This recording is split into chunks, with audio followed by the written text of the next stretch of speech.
RPN is not responsible for the views, actions, statements, or opinions of its guests, advertisers, or even its viewers. The information contained in this program is not to be construed as medical or legal advice. An appearance on this show is not necessarily an endorsement, and as always, we encourage you to do your own research. Enjoy the show.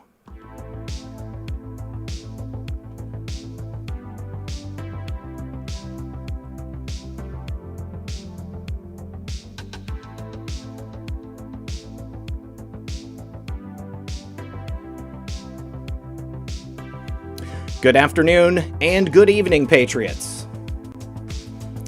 And welcome to another edition of Comfy Sunday. I want to thank you, everybody, for being here. Thank you to all of the mods keeping the chat comfy.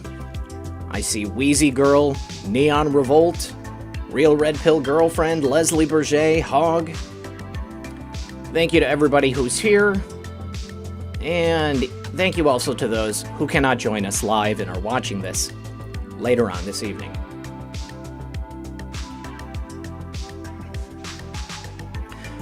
Something tells me we've got a big week coming up.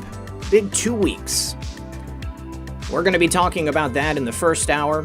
But in the second hour, Andrew Torba, the founder of Gab, is going to be joining us. We're going to be talking about freedom of speech. We're going to be talking about censorship. We're going to be talking about the platform. Lots of different things. So make sure you stick around for the second hour. And in the meantime, sit back, relax, grab your popcorn, and we'll be right back after a very brief word from our sponsor. Hey guys, I want to talk to you very frankly about the increasing civil unrest we're seeing in America these days. You can't turn on the news without hearing about more riots, violence, looting, killings, lawlessness, and general mayhem in too many cities, and now it's creeping into the suburbs. Sadly, I think the worst is yet to come. This isn't stopping anytime soon. The political animosity in our country is unlike anything we've ever seen in our lifetime. It's escalating rapidly, and the crescendo could be very painful. Therefore, this will certainly be the greatest survival challenge we've ever faced.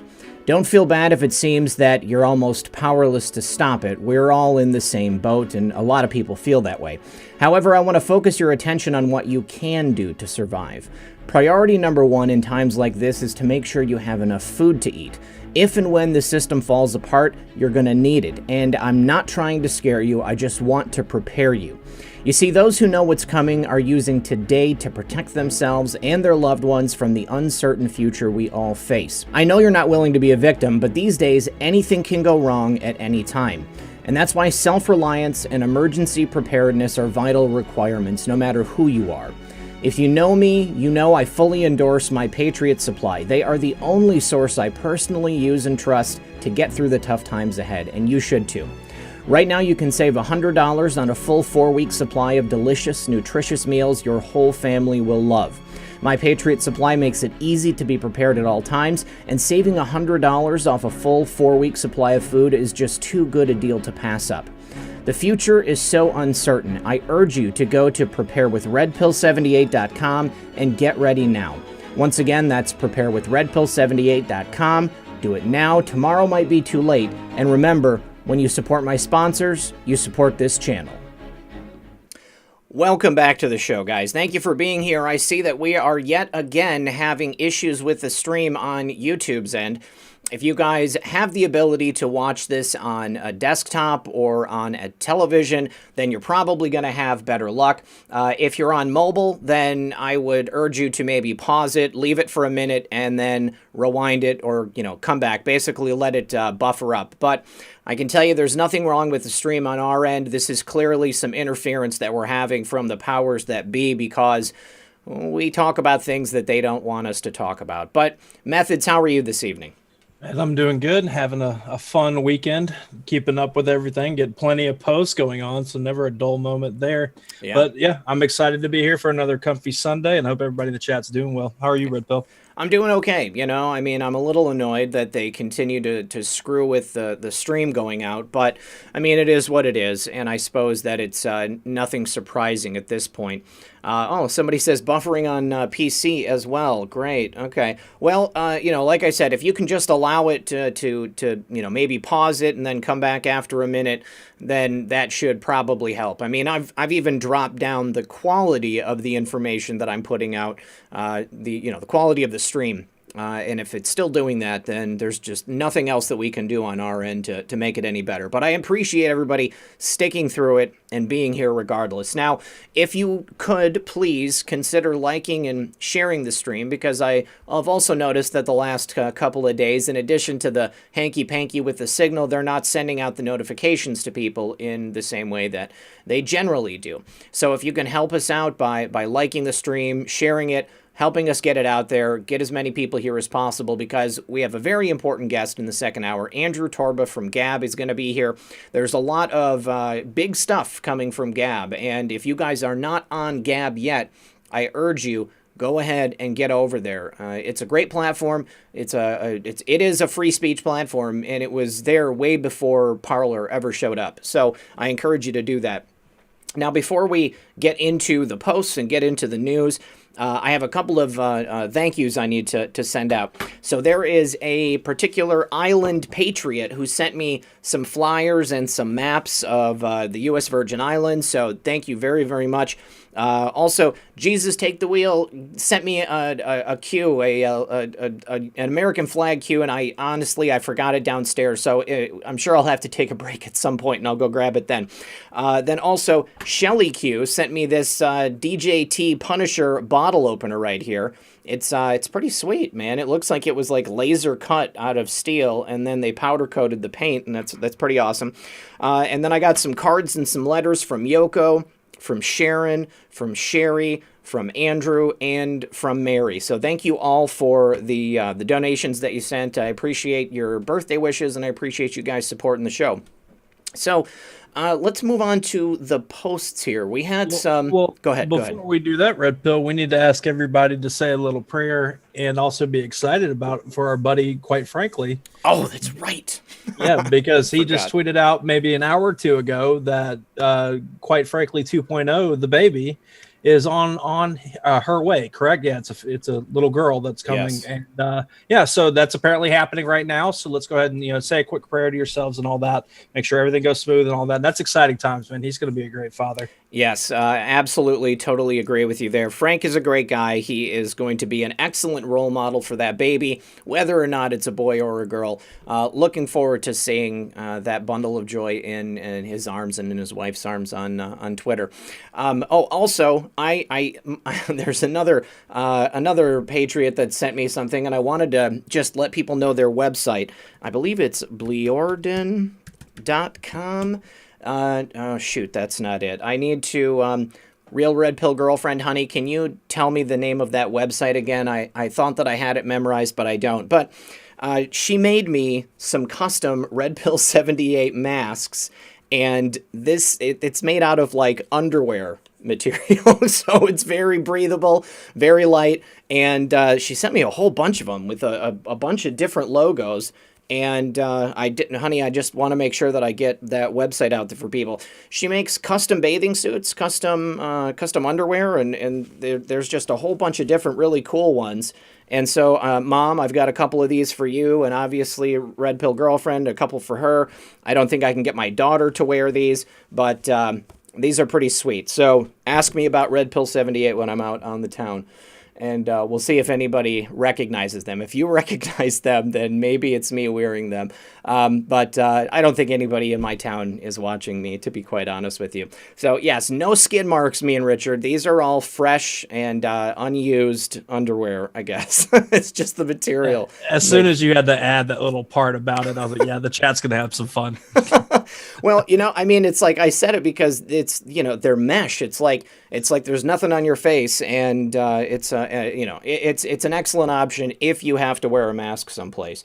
So, oh, hey, J.R. Majewski just sent a donation, and he said, Love you, bro. Thank you so much. And appreciate that, man. My mom was red pilled today. That's another great thing I wanted to mention.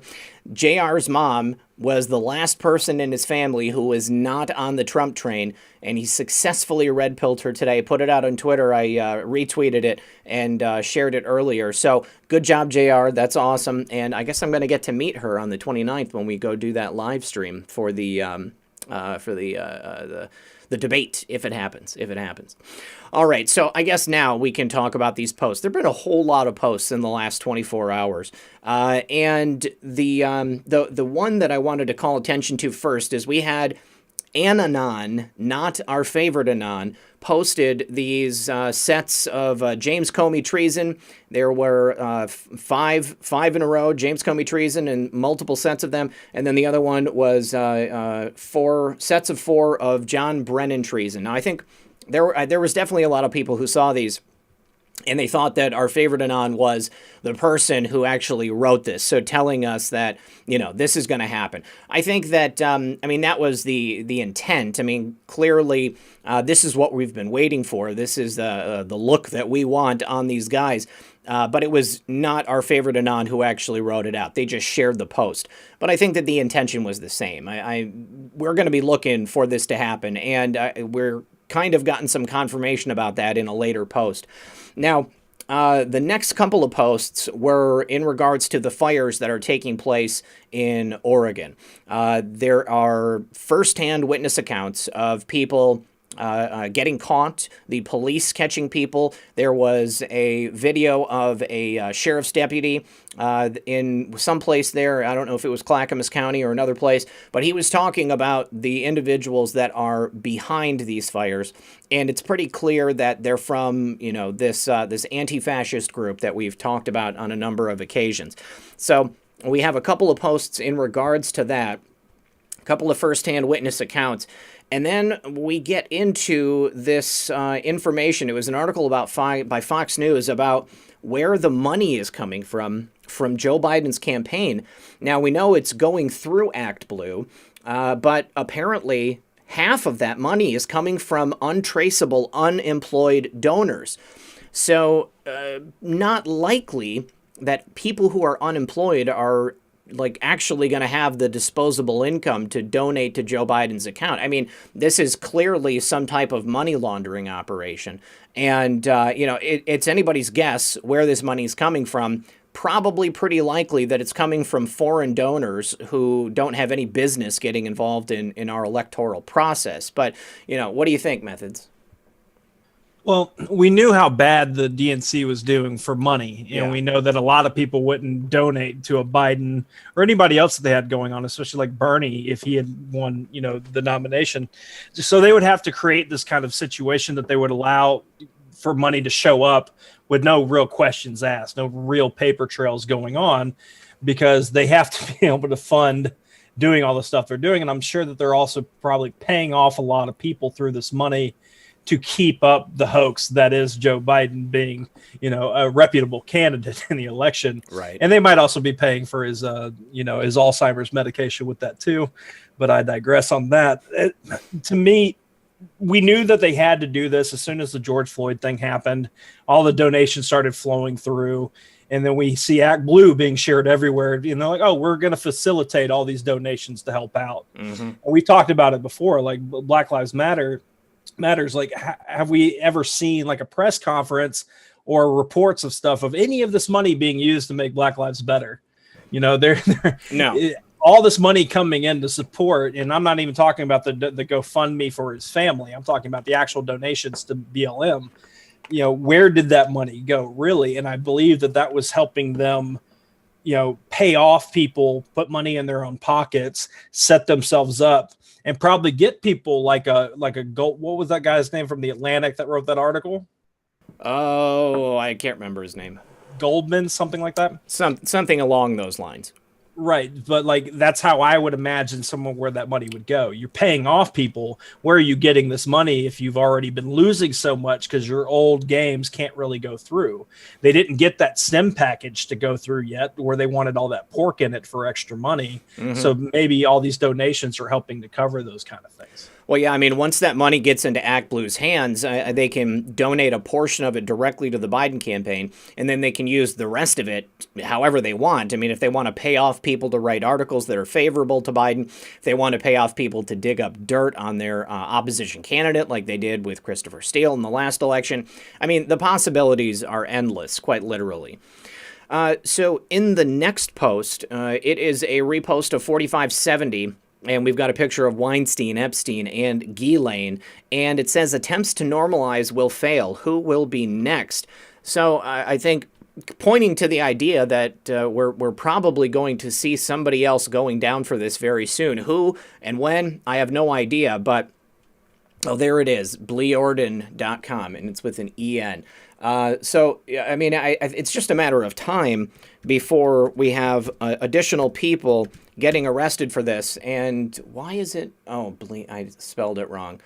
But I mean, we don't know who it's going to be. I mean, it's definitely going to happen. You know what? These are women in bathing suits. I don't know if I'm going to get in trouble with YouTube with them saying that it's an adult thing, because I mean, I've actually seen them do that before. Well, here we go. Let me just drop the link to this website here, and if you guys are in the market to support a patriot who designs bathing suits and some cool face masks, if you want to have to use them, then the option is there. But I just wanted to say thank you from bleorden.com for supporting me and sending that stuff. So, you know what I thought is interesting is that at the same time that this comes out, we have this, major pushback on Netflix for this disgusting, exploitative movie, Cuties, that recently came out. And, obviously we've got the Obamas and Susan Rice and, probably many other people who are involved with Netflix. But the outrage was pretty much bipartisan. I mean, people across both sides of the aisle very upset with Netflix for releasing this movie. And now that it's actually come out, it's obvious that our worst fears were, actually better than the final product of this movie. I mean, have you looked into this movie, Cuties, at all, Methods? I had zero desire, and I hate this movement because when this was popping off, I hate this movement for this because when this was popping off in Twitter, my feed was riddled with these pictures and stuff I didn't want to see, but I get it. We're sharing it to call it out and all that stuff. But just real quick to that Q post that you were talking about with, Weinstein, Epstein, and METHYLENE X'd out, and says who will be next. I think that's a great question for the audience. So how did you guys put in your suggestion? Who would be the next big name that would be of that caliber? That would be worthy of an X out. Of course, any of them are, but what's one that's going to make the media have to talk about it? Just like all three of those, they had to cover it, even though they wouldn't want to talk about it. Yeah, they had to do that. So go ahead and drop your suggestions in the chat. And I would not be surprised if we're talking about somebody that's not out of complete left field, because there's plenty of people that we would want to call out and say, like a Bill Maher might be somebody. All that. But if we're going to keep it in that umbrella, I think Les Wexner would probably be a big one because he's fully involved in this stuff and they already have the evidence and the suggestions in that. Who rules now in the chat said Rachel Chandler. Now that name would mean something to us, and it would definitely mean a lot to the people on the inside that are trying to keep all this stuff covered up. Mm-hmm. But yeah, Prince Andrew, I see in the chat, Bill Clinton makes sense. So Hanks, maybe. That's what I was just going to say. Tom Hanks. Yeah. I think CJ Truth just mentioned yesterday that his Twitter account has been dormant since May. And then you noticed today that he just wiped a big section of tweets from there. Let me take that back just a little bit, because that's what we noticed on that. And I didn't keep tabs on his stuff. I don't need to see stupid pictures of socks and stuff. But if you go to the replies part of his Twitter, you would see more updated ones. Mm-hmm. And then people were telling me that wasn't. So he didn't. I don't know if he erased it or not. I just didn't get to you in time to explain that to you. Okay. All right. So it's somehow still there and all that. But yeah, in the chat, I see a lot of great names, being named in here. Because if we're talking about going down the sexual perversion and stuff and trafficking stuff going on, then I wouldn't be surprised about a lot of these. But yeah, if we're going to keep it in there, my money's going to be on Wexner. I mean, that's just where I'm going with it. I mean, I think that's a definite possibility. Now, this is actually, I skipped a post. I glazed over, but I want to bring it up just because it's important in terms of what's happening right now. We had a caller last night who had indicated that they are losing faith, or that they have lost faith, or asking if other people are losing faith. You know, it's been rough recently, you guys. I mean, there is so much happening in this country. They are just hitting us hard and fast with as many barrages of terrible things as we can possibly have. And it's difficult to keep up. It's difficult to remain positive. And I understand that. But you know, this is just an example of some of the stuff that's happened and that needed to happen. I mean, this is the whole chain of command for the mid-year investigation. These are the people who were investigating Hillary Clinton, and much of them went on to investigate President Trump. Now, you know, all of these people fired, removed, forced out, and, you know, we've had Kevin Kleinsmith right here. He's down at the very bottom, all right? Now, all of these other people are involved at different levels. There are additional indictments coming, and there will be people paying, but there is a lot of cleaning house that had to be done. People had to be removed. People that were invested in truly bringing back law and order had to replace them, and it's not just one agency. I mean, it is multiple federal agencies. It's the judiciary. It's, you know, the government, all across the board. They had to clean house, and you could not bring indictments. You could not try to bring people to court until all of that stuff was taken care of. We're on the precipice of this breaking just completely wide open. So do not lose faith. Continue to stick with it. And I just suggest that everybody, we got to be here for each other. Okay? You know, if it wasn't for me making these shows, I don't know that I would be able to, you know, keep that same sunny disposition. I've been feeling a lot lately like I just want to crawl into bed and I don't want to get out, and I don't even want to get on the air because it's been a very difficult time. But I have a responsibility to be here, and I feel that it's most important that we are all here for each other, okay, you guys? So don't lose sight of that. Now, in the next post, we've got a repost of 1623 talking directly about Susan Rice and Netflix, okay? So we have the post saying about the normalization of this practice, asking us who's going to be next, and then we're reminded about Susan Rice being on the board of Netflix. So I do think that our favorite Anon was pointing directly at cuties and was pointing directly at Netflix. Well, does that mean that Susan Rice could be next? I mean, I would hope that Susan Rice is on that list of people who are going to get taken down. But then it says you have more than you know, just on each individual line. So it's very possible that they could be pointing to that. Now, I also wanted to say big congrats to our friend Patriot Politics Research, who got another post with he and some friends right there in Chicago. For God and Country, Patriots Fight. Look at that. That's pretty sweet right there. Awesome. Good to see you there, brother. And then moving on to the next one. Go ahead. Before you move on, I kind of want to touch on that Netflix thing for a second. Because I noticed Anon saying it. I personally feel that way. When Q says you have more than you know, and especially he just did this, you know, like he's clapping each time you have more than, you know, the people that can't sleep when they're working on something. I know some of you in the chat can agree with me on this. When you're working on something, you don't want to put it down until you're done with it, right? It just kind of lives in the back of your mind. Kind of like when you can't remember the name of something, like a movie, it drives you crazy until you solve it. When Q does that, it throws me into a tailspin because then I start digging everywhere, trying to find something new. It's like, Q, what do you mean? I want to get some sleep tonight. But as far as that Netflix stuff goes, think about how Netflix is everywhere. And pretty much, I would say in a lot of households, and I know a lot of people in this movement have turned it off since then, and more power to you. But if we're talking about reaching the general public that's kind of asleep or not really paying attention that much, they all have Netflix, and I hear more and more coming out of Netflix. I don't watch anything over there, but the propaganda is getting more involved. Mm-hmm. And the fact that they're doing this cuties thing, you know, and not to draw mental images and stuff, but imagine people can kind of wrap their heads around how much work goes into making something like that. I mean, they had to have done auditions, stuff like that. Over 700 pre-adolescent girls in that age range, around 11 years old, were auditioned for those parts in that movie. So just think about that. That's an abnormally large number of girls, and it really increases the amount of abuse that possibly could have happened. It's a disturbing thought. Right, and they would be under the guise of making a production, and they call it art, But as far as like the Netflix stuff itself, like they've been able to reach into the households as the dinosaur media dies off, as television, people cut the cord, they move to Netflix for better content. You can, I hear a lot about the mind control, manipulating narratives and themes and stuff going on. That show Big Mouth, which is a cartoon, and I know that adult cartoons is a thing since Simpsons and Family Guy and all that. But I've seen some of the clips from Big Mouth, and it's filthy disgusting. I don't think anybody's old enough to be able to listen to these things that they're saying, and it's available right there in somebody's home on their phone or on their TV.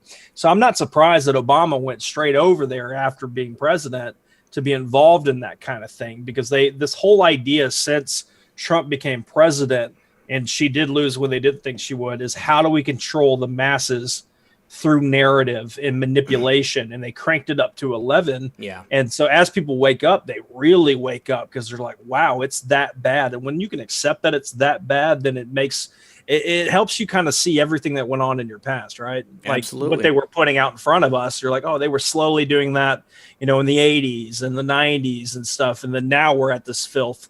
They're cranking it up so far, man, that I'm not surprised. I do believe that Netflix is going to be in trouble because Ted Cruz is going after them. Absolutely. Yes. Multiple government people are going after them. They very possibly could be under investigation very, very soon. And at the very least, their stock is tanking. People are leaving Netflix in droves. And that's why I thought it was important to go to the point that this is bipartisan. I mean, the idea of not exploiting children, of keeping children safe, is something that everyone can get behind.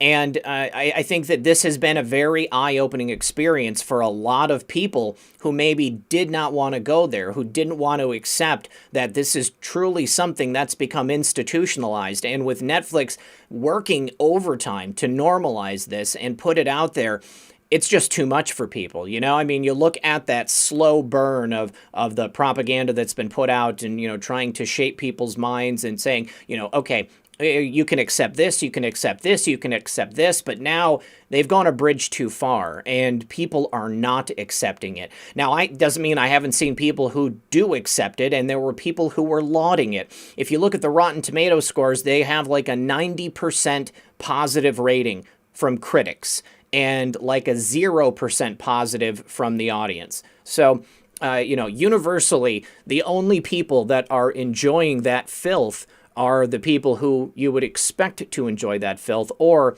the propaganda purveyors, the people in the media telling us what to watch.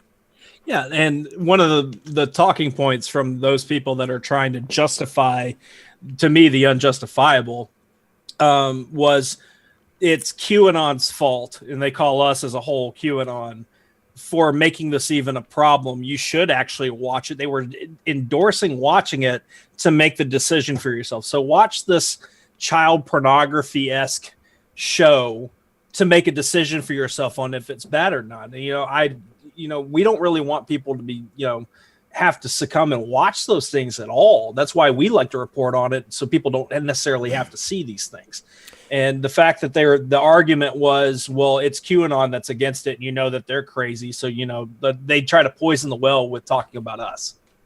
Yeah, I would say that based upon the reporting that's gone out and the knowledge that's already publicly available, I don't think it's necessary that people watch it to make up their own minds on it. If you feel you must, then by all means go ahead. But it's very, very apparent quickly that the content of this film is not to draw attention to the exploitation of children, but rather an excuse to exploit children. Now, you could read the letter from Ted Cruz, okay, about the various scenes. I mean, the content that is in that film is clearly on the level of CP. What's interesting is that IMDb also updated the entry for the film to say that technically, yes, this film is considered CP or has scenes that can be considered CP. So I really think that they shot themselves in the foot with this. They thought that they were going to be able to squeak it through like they've been squeaking everything else through, and it's not going to happen. This is going to be their downfall. So who knows? Maybe we're going to get an announcement based on that letter that Ted Cruz put out. Maybe it's going to be something even heavier handed than that. I want to see the DOJ take action on this, because this is just the worst possible thing that could happen. To put this in front of children, okay, to pretend like this is a movie for kids. The things that are depicted in that film are the worst type of exploitative content that you can possibly imagine. There's no reason for a child to watch that. And that if a kid watches something, they emulate it, okay? They are learning. They are, seeing things depicted, and they think, well, I see these young children doing this on screen, so, that means that there is, some type of tacit approval for them to go ahead and do it. It's a terrible, terrible thing. Let's move on to the next post. Post 4685. This is a shocking statistic here. In Pennsylvania being a very important state, obviously. Well, the Democrats have lost 91,567 registered voters in the state of Pennsylvania. At the same time, Republicans have gained 75,281, and independents have gained 42,035. So it's a pretty safe bet to say that all of the people who left the Democratic Party, have either registered as a Republican or an independent, but also there have been new voters that have been registered, and the Republicans have just been knocking it out of the park with registering new voters, and across the board. I don't think there's any state where they're lagging behind the Democrats. But, as we've said before, the Democrats pay close attention to the polling, okay? They've got the polling results that they release to the public, and then they've got, the ability to do fairly accurate polls for themselves to get an idea of what groups are going to be doing and what people are going to be saying and thinking. So this post is talking about the situation that we find ourselves in, all of the various pieces from the playbook that they're trying to put in, specifically to make Donald Trump lose come November.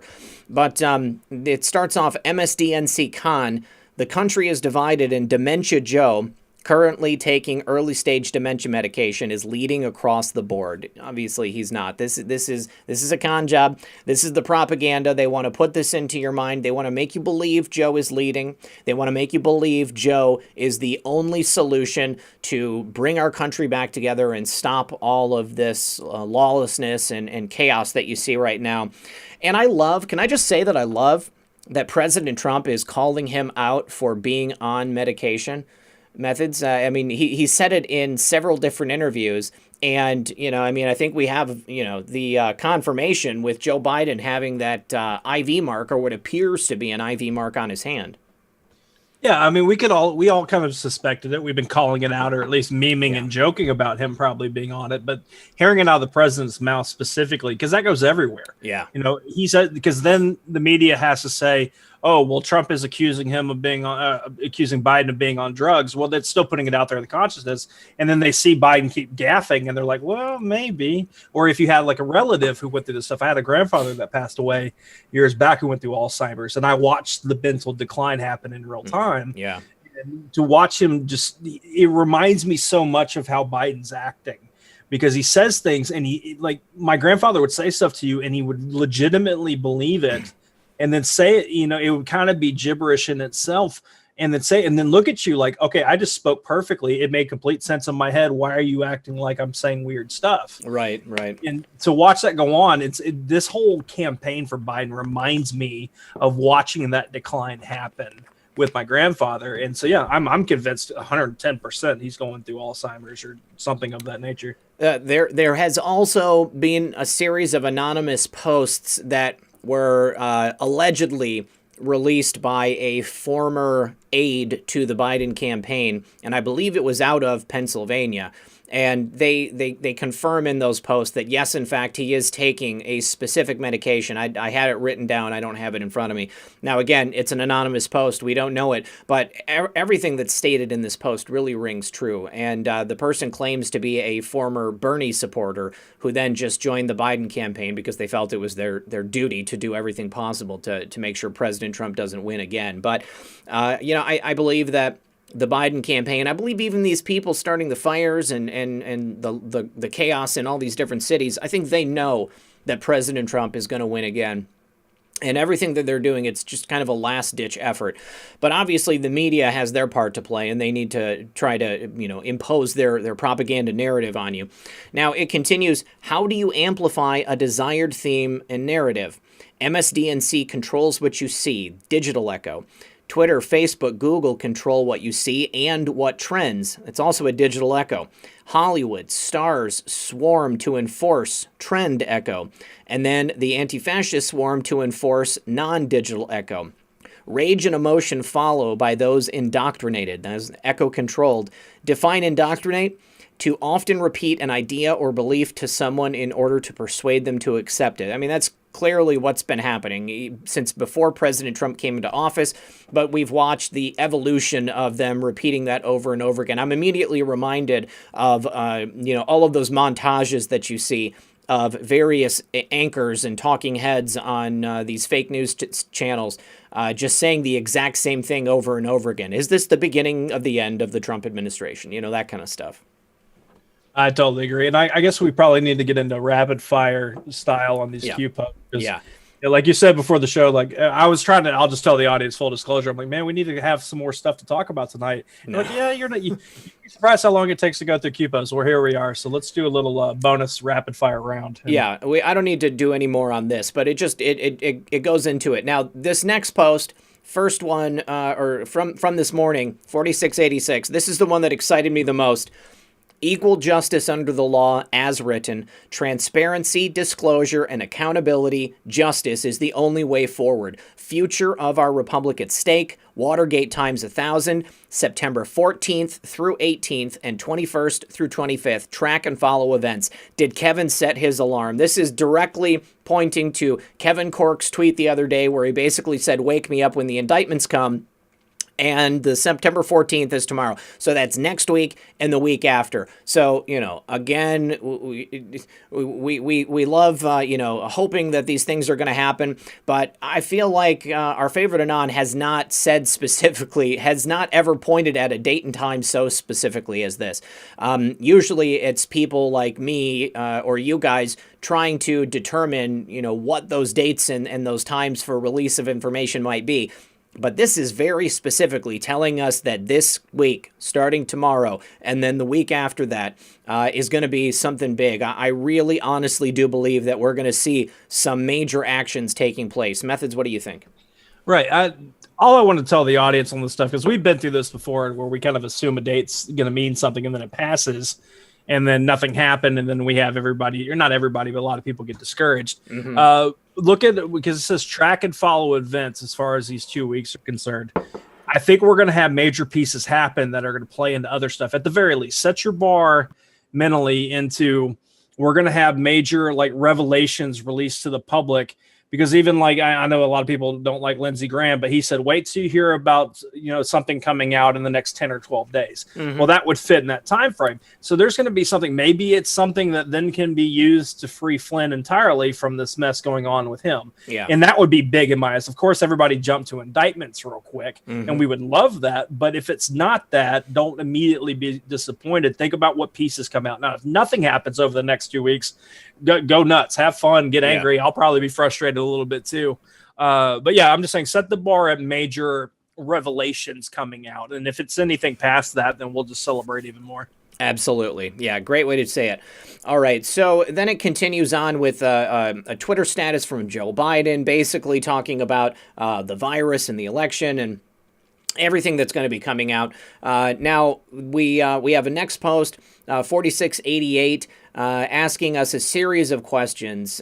Basically, there's too many to go through. But, how do you accomplish the following? We've got, terminating President Trump's gains, stalling the China trade, terminating the record attendance at rallies, et cetera, et cetera, et cetera. So stopping everything good that President Trump has done and then elevating Biden. Well, clearly, you do it by injecting an artificial pandemic onto the scene. So that's what they've done. We've heard that many times before. We understand that. Now, this is interesting. There are 1, 2, 3, 4, 5 additional questions that are just left open at the end.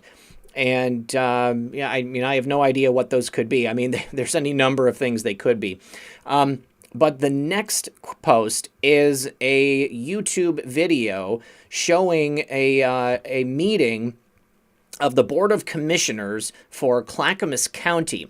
Now, we're not going to watch the video because it's like 25 minutes long, but these are the Board of Commissioners right here. Now, this guy down here, he works at the Sheriff's Department there in Clackamas County, and he states that, well, they're asking if they should institute a curfew, and then he tells them that the source of these fires is deliberate, that people are, most likely stashing gas cans, that they're deliberately starting these fires. There is a particular group of people behind it. We know exactly who they are, and you can see the look on the faces of these people. Initially, they're like, no, that's a fake news story. But then he continues on and he tells them, no, this is real. We have confirmation. This is coming from law enforcement, and we can let you know that this is definitely happening. And I was immediately reminded of the statement that we've had many times from our favorite Anon, that sometimes you can't just tell people something, you have to show them. This is that happening in real time. These people were just shown what happens when you don't take these people seriously, okay? When you pretend that it's a fake news story, that they are willing to come and burn down the countryside and, destroy America for their ideological gain. Now, the next picture and the next several posts are directly related to this. It's pictures of people in various places holding up that flag right there. But you can see that these people kind of look like they might be fire management people methods, like they're wearing gloves. They're clearly, prepped to work in the countryside. They've got their hard hats on. But she's got a can of gas strapped to her back, and she's got a chainsaw. Now, this is important because one of the pieces that the Sheriff's Department is talking about in that Clackamas County video is reports of these groups of people with gas cans and with chainsaws. And the reason they're doing this is because they are cutting down telephone poles, and so that there is a lack of communication, and then they're starting fires. So they're basically they're sentencing people to death, and then they are eliminating any way that they could have to call for help, which is just shocking, terrible.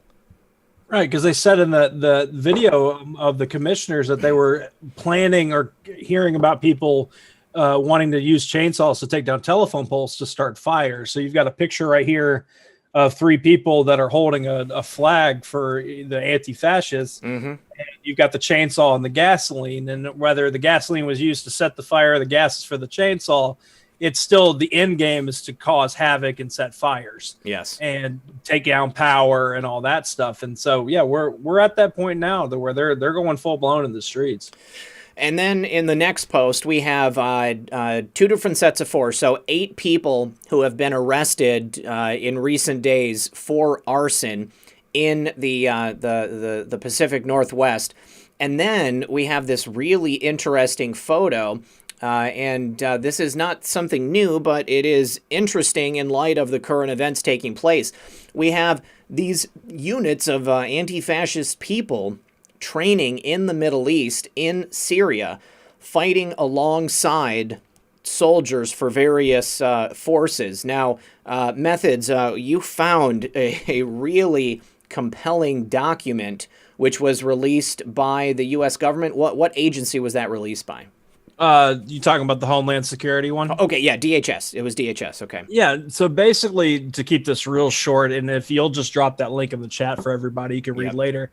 Homeland Security has been researching into the fact that anti-fascists, this group, had been going overseas, and they're painting it as if they're being heroes, that they're fighting alongside the good side that's fighting ISIS in Syria. It was actually going on. It's been going on multiple years, but it was really going on during the election of 2016. So while we're here having the elections and all the Hillary stuff's going on, Trump wins, we're all melting down. Anti-fascist, this group was over there with the Kurds, or at least that's what we're being told, to fight ISIS in Syria to take it back.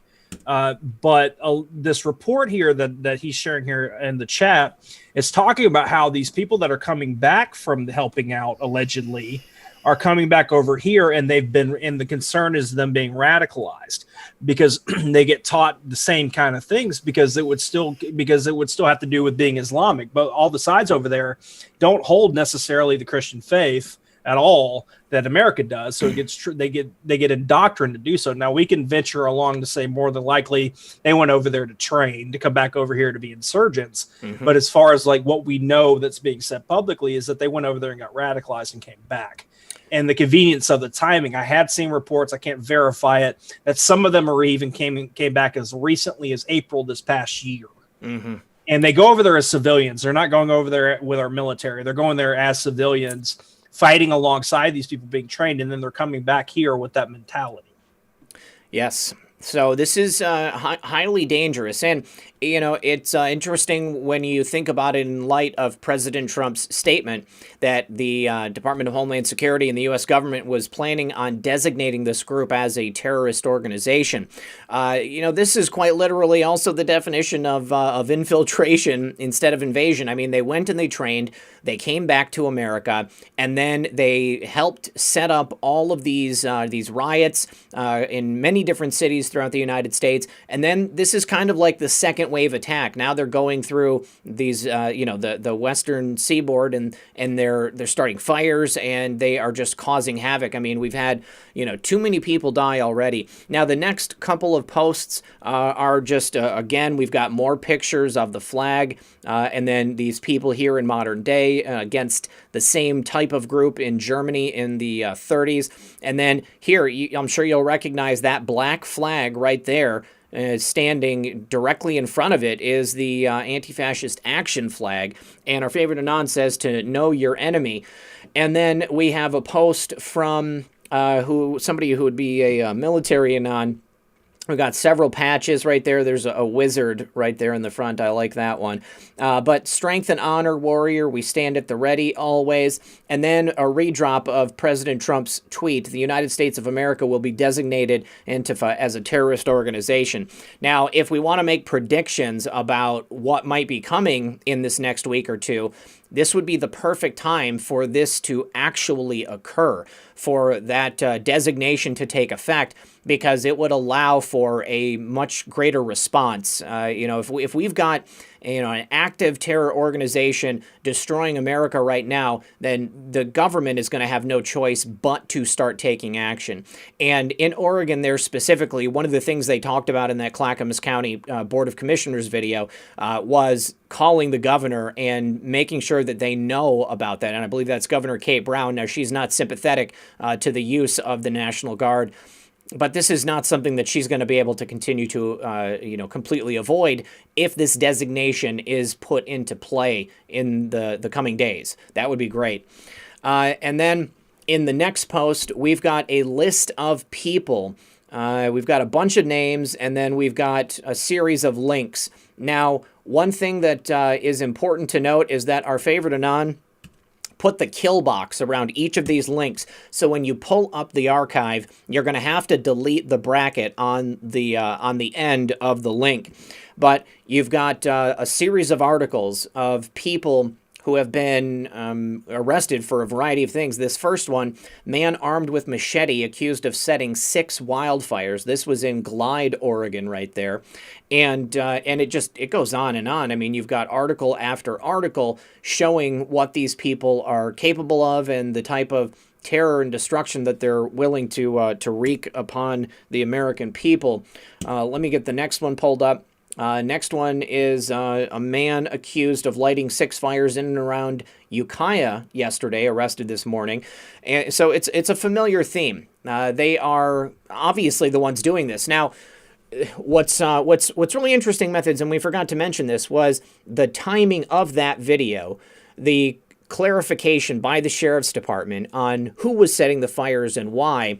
And then we had that announcement from the Portland Bureau of the FBI stating that these stories and these witness accounts that were coming out were fake news, that it wasn't really happening that way. Right. Yeah. So that commissioner's meeting of that Zoom video clip that everybody's been watching, where they were talking about these fires being set, cutting down telephone poles with chainsaws, was on the 10th. Mm-hmm. And then the next day, we've got FBI Portland, who the head of the FBI Portland was put there by James Comey. No coincidence there. And it's coming out and saying it's all fake news. And you can already see the fact checkers going nuts on that. But it was already being discussed amongst the commissioners that they are hearing about it, with actual evidence coming out of the police department. Like, they were being told by at least one sergeant that they have the evidence to kind of prove it. And the commissioners were like, all right, well, before we call in the National Guard, let's go ahead and talk to the police and make sure that we aren't causing a panic here. And then the next day, the FBI Portland puts out a tweet saying that it's fake news. Yeah. And you know, I mean, it's clear that the Portland, or at least any of the FBI in Oregon, is completely comped. Because not only do we have these firsthand witness accounts from law enforcement there in Oregon, but the videos and the images that have come out from people who have been forced to evacuate have been so numerous, you can't ignore it. And in light of the evidence that's been, obvious, and to anybody else who's looking from the outside, and from all of the residents of these areas putting out their accounts, it's clear that the FBI in Portland and in Oregon has to be comped. And the fact that Governor Kate Brown has not called in the National Guard to this point, she's clearly, obviously part of the problem. She is compromised, and she is part of the group of people that are hoping that this continues on. The Democrats want nothing more than for President Trump to be portrayed as some type of, just dictator, some terrible leader, somebody who can't do anything right, and that the American people are going to suffer if he continues on. Couldn't be further from the truth. Everybody seems to forget about separation of, the powers of the local, state, and the federal government. Governor Kate Brown is the one who is to blame for the fires taking place there in Oregon. I mean, by all rights, the National Guard should be called in, and they should be out there stopping these fires and rounding up the people that are doing this. Now, the most recent post, the very last post, is a great one, because it takes us back to the theme from past posts. It's Chuck Grassley. And Chuck says, this ear of corn is developed and will soon be ready for harvest. #CornWatch. And then we have a link to his Instagram. I don't know if I'll be able to go to it since they deleted my Instagram. But yes, Chuck Grassley here with a little corn watch video. I'm not going to play the video because he's looking at an ear of corn. But, obviously, we've had these posts about corn, and up until this point, they've all been about the development of that corn. Now, the corn is actually ready for harvest, and we have been told that the next 2 weeks are going to be big. So I tend to think that Chuck Grassley is pointing to something coming just around the corner as well. Well, I mean, the whole corny Comey. That wouldn't be surprising at all. And I will say this, and I'm not trying to get anybody's hopes up or say, oh, Methods was wrong before the election, because I've said this plenty of times before, that if we're going to get any kind of indictments before the election, it would start probably with the FBI and what they were doing, because they were involved in a lot of this investigation stuff going on. And what better way to bring out damning evidence and lock Comey up with reasoning behind it, throw in a Strzok and Page for good measure, any of the other underlings that were involved in that too. And then, so if that were to happen the next few weeks, if we want to war game that, you have plenty of time to let the left get mad and angry, call Trump a dictator, go after Barr, all that, and then they'll get over it. And we'll have a few weeks left till the election. It would already kind of bury that getting into the election, and then you can continue to do things going on. And so the people leaving the Durham investigation, like his number 2, who just resigned, and the media was like, oh, she left because of all the politics and all that stuff. That's from the media. And we talk about no leaks, and Q's made a point of that to say that there's no leaks. That's the same formula of when Mueller's people started leaving. If you remember that when he was finishing up and his people started resigning and we were all wondering why, it's because they didn't need to work anymore. Yeah. Well, she had already left the Department of Justice well before Durham asked her to come on, like a year and a half ago or whenever it was. So, you know, it could be that the investigation is coming to a close. There's no need for her to be there anymore. She was working as an investigator. She never said anything in her letter of resignation that she was leaving because of politics. I mean, it was completely spun that way by people like Psycho Joe Scarborough and I'm sure the Washington Post and the New York Times, but that was not coming from her directly. So, you know, I'm really looking forward to the next 2 weeks, guys. I think that it would be a very smart move for the president and his team to take some kind of decisive action on this before the election, because not only is it going to, you know, give us his base something to really celebrate and point to, it'll definitely be something that he'll be able to point to, and perhaps even in the debates with Joe Biden, if those even take place. I mean, I'm still very skeptical about whether or not that's going to happen. But, you know, I mean, if he's able to say, you know, guess what? You know, the Durham investigation has yielded, you know, these indictments, and it's clear that they were working to take me out and stop me from even becoming president in the first place. Oh, and by the way, Joe Biden, why were you unmasking General Flynn? And, you know, why was everybody else unmasking General Flynn? I mean, it would be great content for the debates. I would just love it. Right. It probably is wishful thinking for the debates to happen, or at least, you know, we might get one. But yeah, he would take them apart. Now, I know we're about to bring Andrew Torba in. I want to thank everybody for being here. We've got over 4,500 people here hanging out. And yes, I know we have glitching stuff going on that's on YouTube's end. Appreciate you guys saying that throughout the show. There's nothing we could do about it. But thank you to the 4,500 people that have stuck through it. I see 1.7 thousand likes. If you guys don't mind turning that thumb blue, whatever color it is for your device, we would really appreciate the liking of this video. Thank you guys for donations to PayPal and Cash App. And I also want to give a quick shout out to our buddy Neon Revolt, because he helped us put this together to bring on Andrew Torba. And I want to link real quick to Neon Revolt's newest video. I thought it was fascinating. He breaks down what some of the left is doing to counterattack, basically doing these think tanks on how to deal with this election. And they war gamed it, and you could see how they plan for different things. Like if Trump does a landslide, how do they fight this? If it's close, how do they fight that? And he breaks it down very, very well. So if most people might not even know he has a YouTube channel. So I'm going to drop that link in the chat for everybody. Make sure you subscribe. I like every video he's put out so far. I believe he's done 4. Yeah, he's every single one has been a winner. He's got a great presentation. He's meticulous with his scripts. The whole thing is a great channel to be subscribed to, you guys. So definitely subscribe to Neon if you haven't yet. I'm just going to see if there's any other thank yous I need to do before we bring Andrew in. Last night after the show ended, Larry sent a super chat. He said, for a great show, it's all connected. So thank you very much. And thank you once again, JR, and congratulations on red pilling your mother and successfully bringing her onto the Trump train. And let's see if there's anything on PayPal. Looks like nope, there is nothing additional on PayPal. So thank you very much to JR and to Larry. Appreciate it, you guys. And real quick before you bring them in, I also, like, if you guys don't mind sharing this video out, we're about to bring on our guest. Be really cool. There's a full hour left of the show. We'd really appreciate it. Yeah.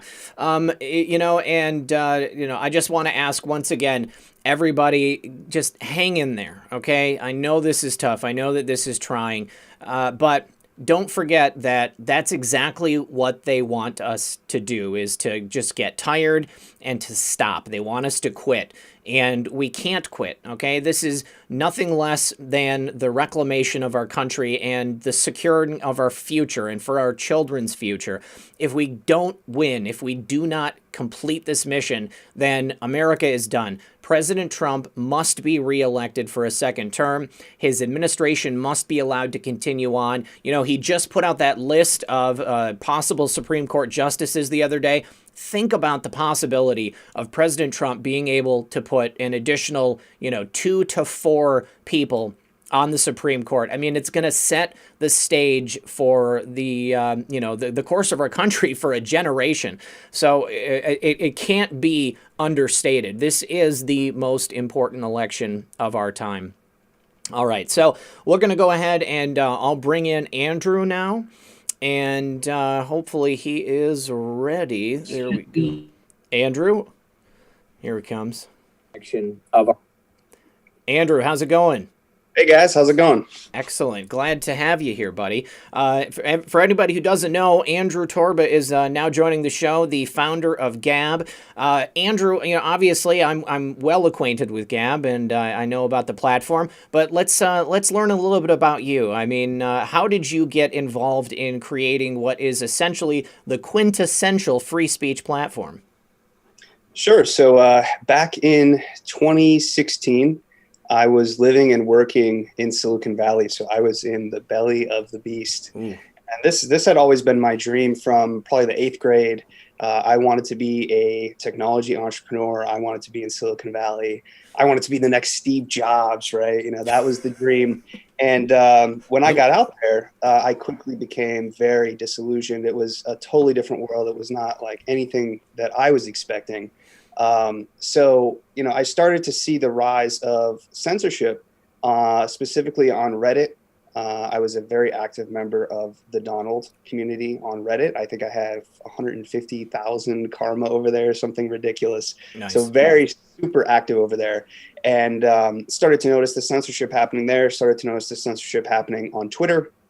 And then what really pushed me over the edge was in May of, I believe it was 2016, a Facebook whistleblower came forward and said, we're actively suppressing conservative news, conservative sources, conservative stories in the Trending Topics product. And what I knew is that the Trending Topics product was seen by over 1 billion people every month. So this was, what they saw as news, and they weren't getting a conservative angle. They weren't getting conservative stories. They weren't getting conservative sources. So what I saw in the market was this illusion of choice. And it was, 3 or 4 companies that controlled all of the top apps in the App Store, all of the ways that we communicate, all of the ways that we get information and get news. And I decided to build an alternative that was grounded in free speech, and that was grounded in free association and the free flow of information, and all of the things that really made YouTube and Twitter and Facebook get as big as they got over the course of a decade. I decided to, conserve and preserve those values, those uniquely American and Western values on the internet. I felt that was an important thing to do as I saw the rise of censorship come up. So long story short, that's a little bit of the context of how we got started back in 2016 and what inspired me to launch Gab originally. Right on. And, you say these uniquely American values. I mean, you couldn't be more correct. But ironically, by espousing those values, you've been attacked more than anybody else that I can imagine in the tech world. Right. Yeah. It's, the left and the establishment and even the people in Silicon Valley, they say, if you don't like our rules, if you don't like how we editorialize things, if you don't like how we're one-sided in terms of how we enforce our user guidelines, then go and build your own. And that's exactly what we did at Gab. And it turns out that the free market is not as free as you would think, and that building your own is not as easy as you would think. So maybe a lot of folks probably don't know this. We've been banned from both app stores. We've been banned from every hosting provider you can think of, Amazon, AWS, Microsoft's cloud hosting. We've been banned from PayPal. We've been banned from Stripe, which is a payment processor, probably over 12 payment processors, actually. We've even been banned from cryptocurrency payment processors like Coinbase. Really? So, oh, yeah.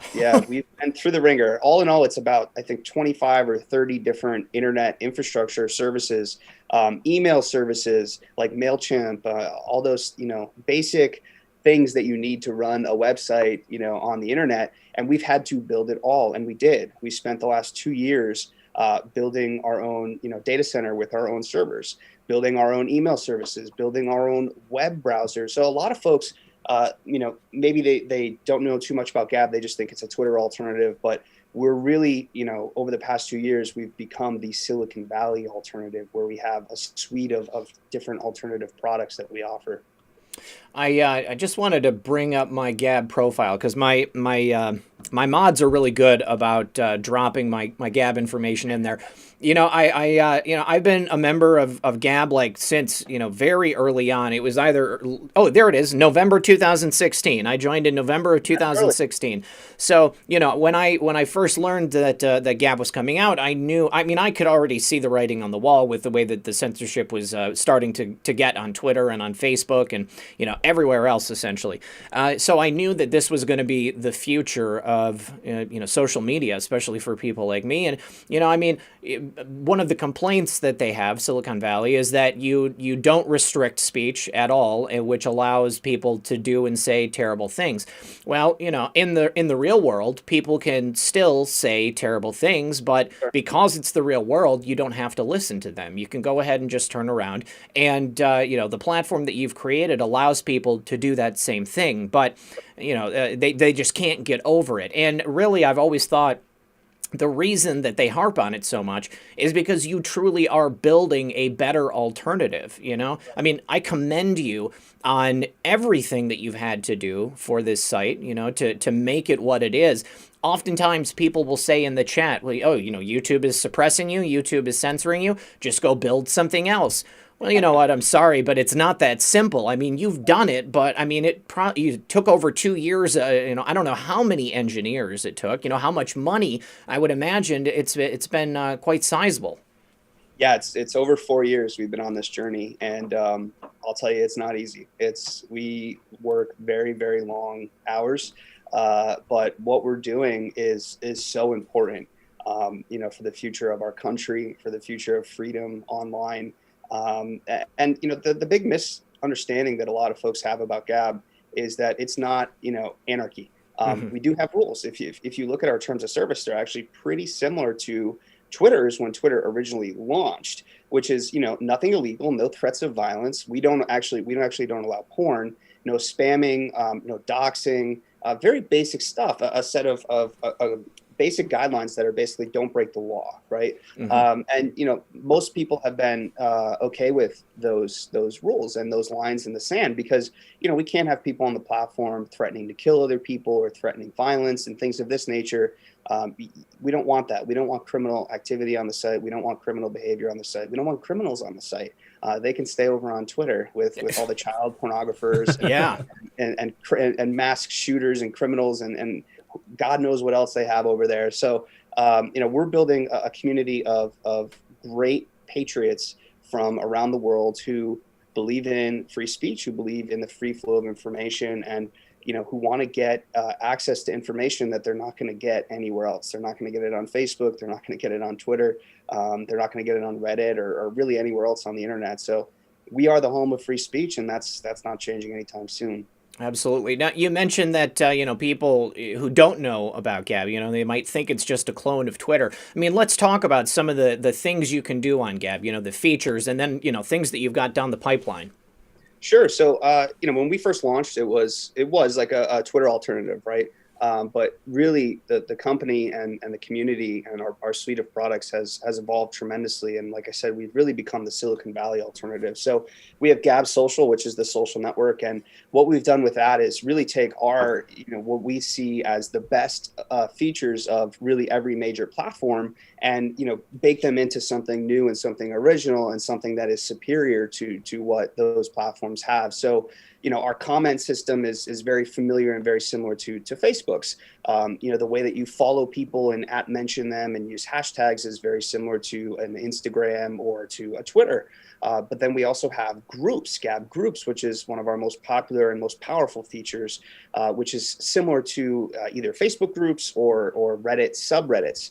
So, we're basically taking the best of what we see of every platform, of every Silicon Valley platform, and making it into this new thing that defends free speech and that is superior to those platforms as well in creating something new. We also have our own web browser, which a lot of people don't know. That's Dissenter, Dissenter. That has a built-in ad blocker and tracker blocking built right into it. So you're blocking all of the tech ads, all of the tech trackers, which makes your web browsing experience much faster.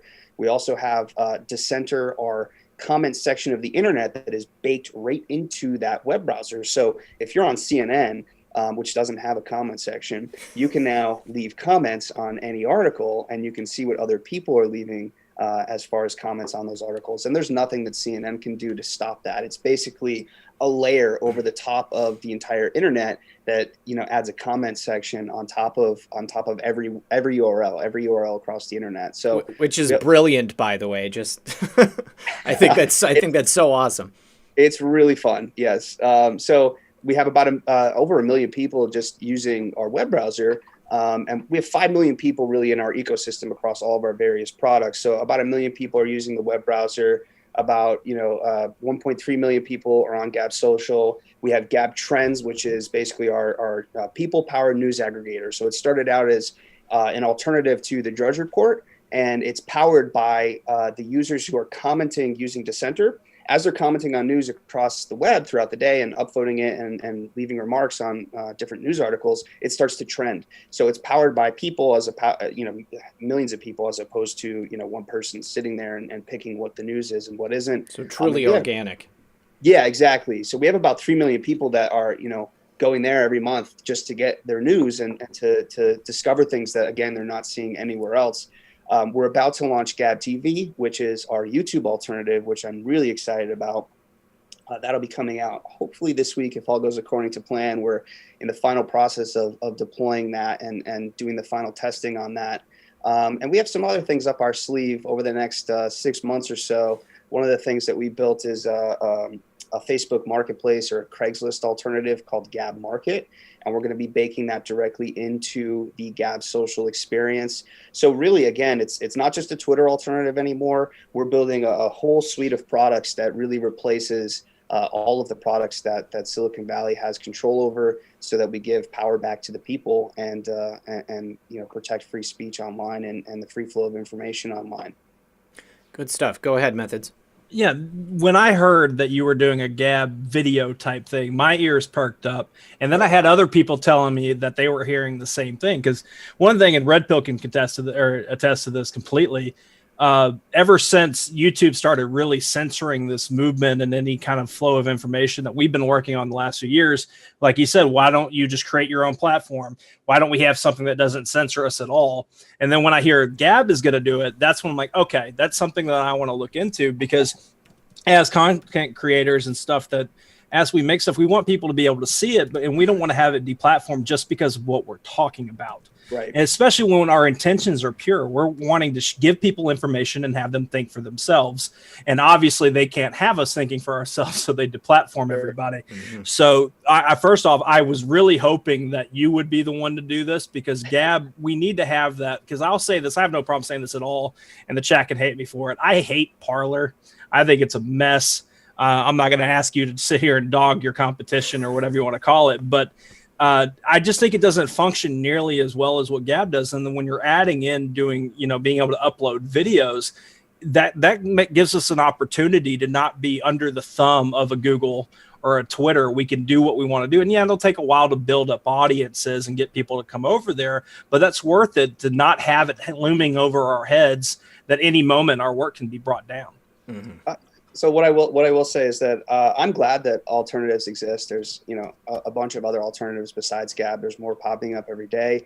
As long as folks are moving away from Silicon Valley, I'm happy about that. But what I'll say about what we're doing is we're setting out to be the leader, de facto market leader of alt tech and of free speech software, as I like to call it. And we're going to build the best products, and we're going to build the best community, and let the free market decide.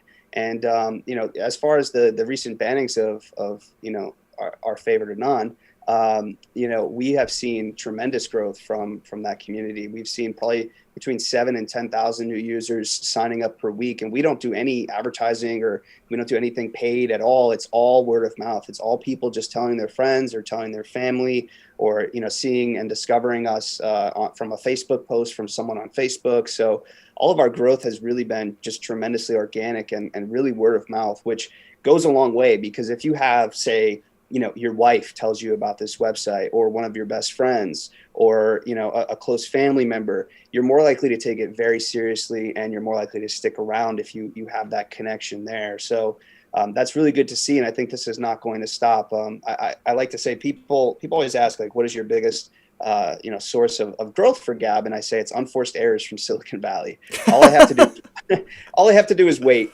Just given enough time on a big enough timeline, Gab is inevitable. And one day, there's this concept in the tech world, especially in Silicon Valley, especially with tech startups, is that you have to have 50 million users in a year or two, or you're a failure, which is totally false. We're playing the long game here. So, maybe in 10 years, Gab has 100 million users. If that's how long it takes, that's how long it takes. But what you tend to see on the web is that the longer a website's around, the longer a community's around, the bigger it gets over time. And then the more strong that core community is. Like, we have people on Gab, like yourself, who've been on Gab from day one. Like, it's, you've been here for 4 years. You've seen everything that we've gone through. And the other thing that makes us different from like a Facebook or from a Twitter is our users are our shareholders. They're our customers. They're our donors. So, you're not the product on Gab like you are on a Facebook or like you are on a Twitter. You're the actual customer. And in many cases, you're the shareholder. We did 2 public regulation crowdfunding offerings and actually sold equity of the business to our community. So we have a lot of Gabbers who are actual shareholders in the business and who are riding this train along with us and helping us grow the business, together as a community, which is a very fundamental different model than the way that Facebook started, the way that Twitter started. So we're very proud of that. And, our community is our strongest asset by far. Yeah, I have a question from the audience, actually. My friend J.R. Majewski, he was wondering if are you interested in having any private investors, or, I mean, is it just the the shareholders as the users, and then you and whoever you have there in your inner circle? I have to be careful how I talk about securities. Okay. My lawyer will yell at me, but if he reaches out privately, we can discuss that. All right. Well, I will have that taken care of. Now, I need to do a couple of quick thank yous. Susie says, "Great show. Please tell Methods to get the Cash App." Methods, sounds like you could get a few extra donations if you did that. Dave says, "Love you, Red Pill. Thank you." And then Nancy says, "Get more popcorn for next week." Okay, so another question from the audience. Somebody had wanted to know, all of your products are available internationally as well, correct? Absolutely, yes. Okay, yeah, so no types of regional blocks. Well, we have had regional governments reach out and have us try to censor certain content. Really?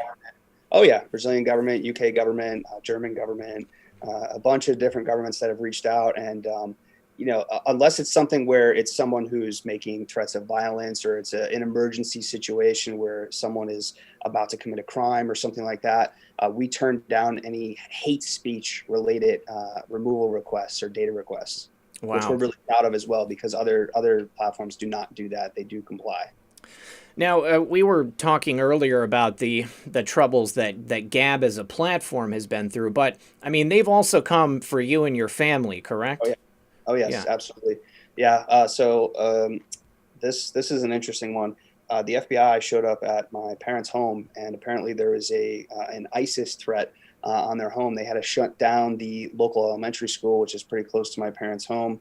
And that was very scary, right? So that was when we were first starting out, and we deal with threats of violence all the time. And I've been, master doxed, where it's like, every email, even emails and information that I forgot I had when I was like 9 or 10 years old, is on this master docs list that's out there. And, and what they do is they try to intimidate you. They try to scare you. But, I have been through the ringer. The mainstream media, the international press has come after me at a very large scale for many, many years. And you have to just stand your ground. You have to have a backbone. You have to be courageous. You have to speak boldly. Because if you don't, who's going to do it? I have a daughter, and, I don't want her to grow up in a world that does not have freedom of speech and does not have the free flow of information on the internet that I grew up with, and that we all grew up with. So, that is part of my inspiration in doing what I do. And, the other thing is that as a Christian, we see how Christians are treated in communist China. We see how they're treated in other places around the world, and many Christians here in the United States take for granted the religious freedom that we have, and that really comes from the First Amendment, and that comes from free speech, and is a big part of free speech. So, I'm fighting as a Christian, as a father, as a husband, and as a patriot to protect free speech and to protect the free flow of information on the internet. Well, I commend you for that, because I think a lot of people faced with that kind of pressure, just might completely fold and stop doing what you're doing. Many have. Yeah, exactly. But this is something that's necessary. We have to have an outlet which continues to reflect the things that our country was built upon. And if we give in, if we become just another mindless valley that the Silicon Valley wizards want us to be, then we'll lose. Is the president over on Gab? We have his account mirrored, so all of his tweets automatically post over to Gab, but he has not joined yet. He has not joined any alt tech platforms yet, which is curious. He rallies against Silicon Valley and big tech censorship, and here we are building for 4 years, and we're ready and willing when he's ready to join, and we'll have him just like we'll have anybody else that wants to escape the big tech panopticon. And really it's a mind prison when you think about it. What they're doing, a lot of these companies, don't exist to make money. They exist to socially condition people, and to control the flow of information and to control the narrative. Twitter for many years, over a decade now, has lost money. Reddit has lost money. Facebook, I think, is the only one who makes some very good money. But that's because they have every little bit of information from anything you've ever clicked on or looked at on the internet. So that tends to help their situation with selling you as a product. Multiply that times 2 billion, and you got a pretty successful business there. So that's what's going on. And just one more thing that I want to hit on is I personally did not get through a lot of what I've been through myself. I have a great support system.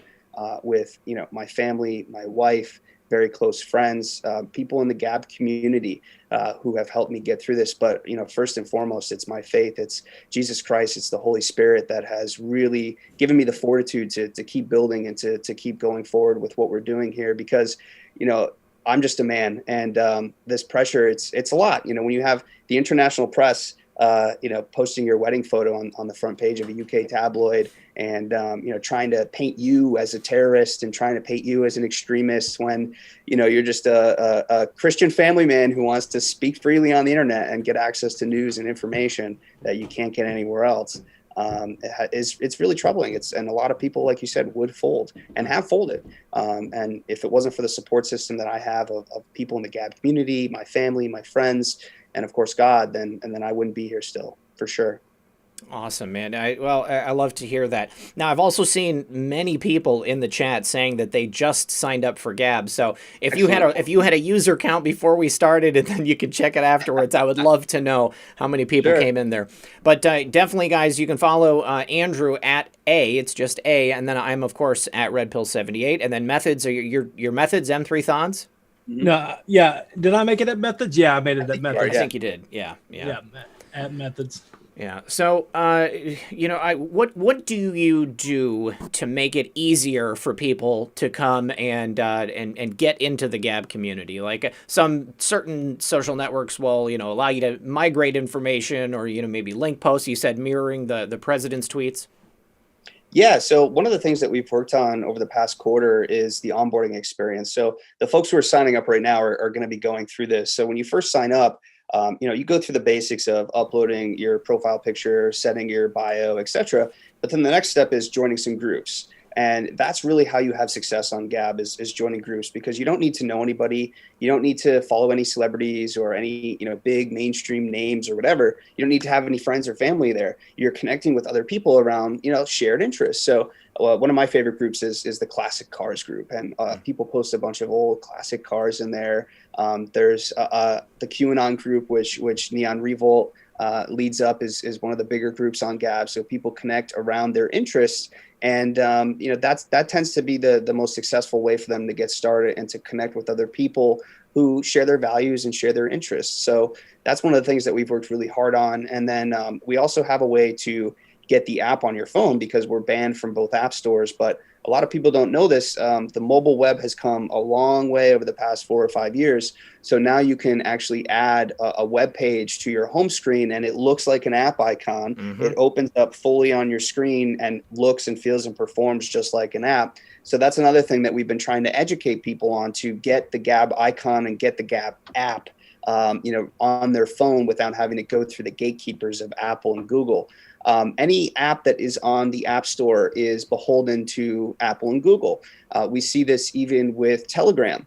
For as big as Telegram is, they're a multi-billion-dollar company. They have hundreds of millions of users around the world.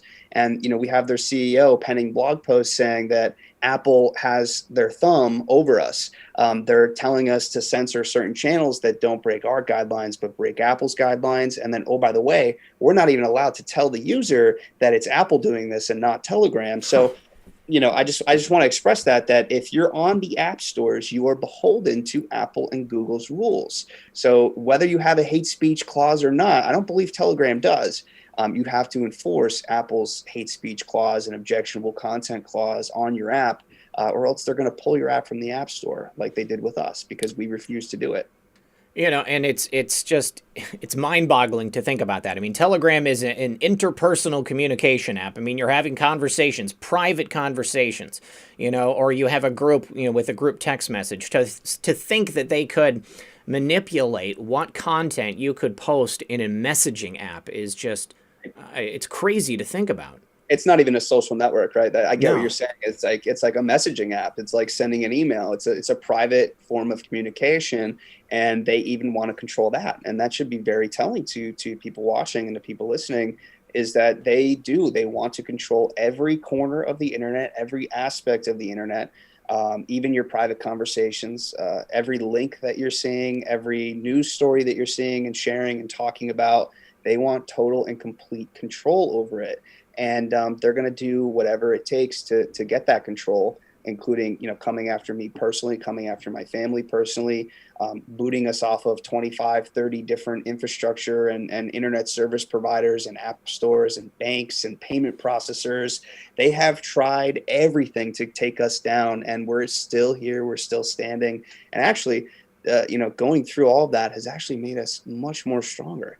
We're much more resilient, because now, we've had to spend 2 years building all of that stuff just to exist on the internet. And we're not going to ban ourselves. Like, I'm not going to ban myself from my own email provider. I'm not going to ban myself from my own web browser. And that's actually one of the reasons why we decided to build a web browser about a year ago, is because our fear was that next, what they're going to do is like block the gab.com domain from Google Chrome or from Firefox, which is not, it's, the way things are going, that's not, unquestionable. So we're ahead of that curve already as well. And, the browser acts as access technology for our users, but it's also incredibly fast and has that comment section on there too, which extends our free speech, mantra and mission. Where do you think this whole fight against free speech is headed? I mean, because we've kind of watched this evolution over the last couple of years. They gradually start censoring certain things and certain people, and now it's pretty draconian at this point. I mean, it's almost universal, like, I'm just waiting for the day that I'm going to get booted off of the last remaining social media platforms that I'm on. Yeah, I think inevitably we're going to wake up one day and it's just going to be a bunch of big corporate brands and robots talking to each other on Twitter, and maybe some journalists too that are a part of the establishment, and that's it. That's going to be Twitter. I think some of the scary stuff that's going on right now is the AI stuff and the PSYOP stuff, and they're literally socially conditioning people with Google search results, or with what videos they show people, or with what posts they show people, what news they show people. And they're using artificial intelligence to do it. So, the more data that they get and the more data that they have, the smarter this stuff gets and the better it gets at it. So now's the time to start building or supporting those of us who are building and getting off of these platforms. Stop making them money. It really is like our generation's smoking. It's like addiction, right? It's dopamine addiction. So how do you get people to, wake up to that and realize that their mind is literally being hacked, and that their mind is actually imprisoned, and that they are really just pawns of these Silicon Valley elites. And once people wake up to that, I think it's going to be the real great awakening is, people getting off of these platforms and jumping over to Gab or jumping over to other alternatives that are going to pop up. My thesis is that we're going to see a balkanization of social networking and of the internet in general, where we're going to have, instead of centralized having 2 billion people around the planet all on these 3 apps with these 3 companies that are all in Silicon Valley, those 3 billion people, 2 billion people, whatever it is, are going to decentralize across different alternatives in communities that share their values. And Gab's little corner of the internet is going to be the corner of the internet that defends free speech and tries to preserve and conserve the internet as it has been for 30, 40 years now.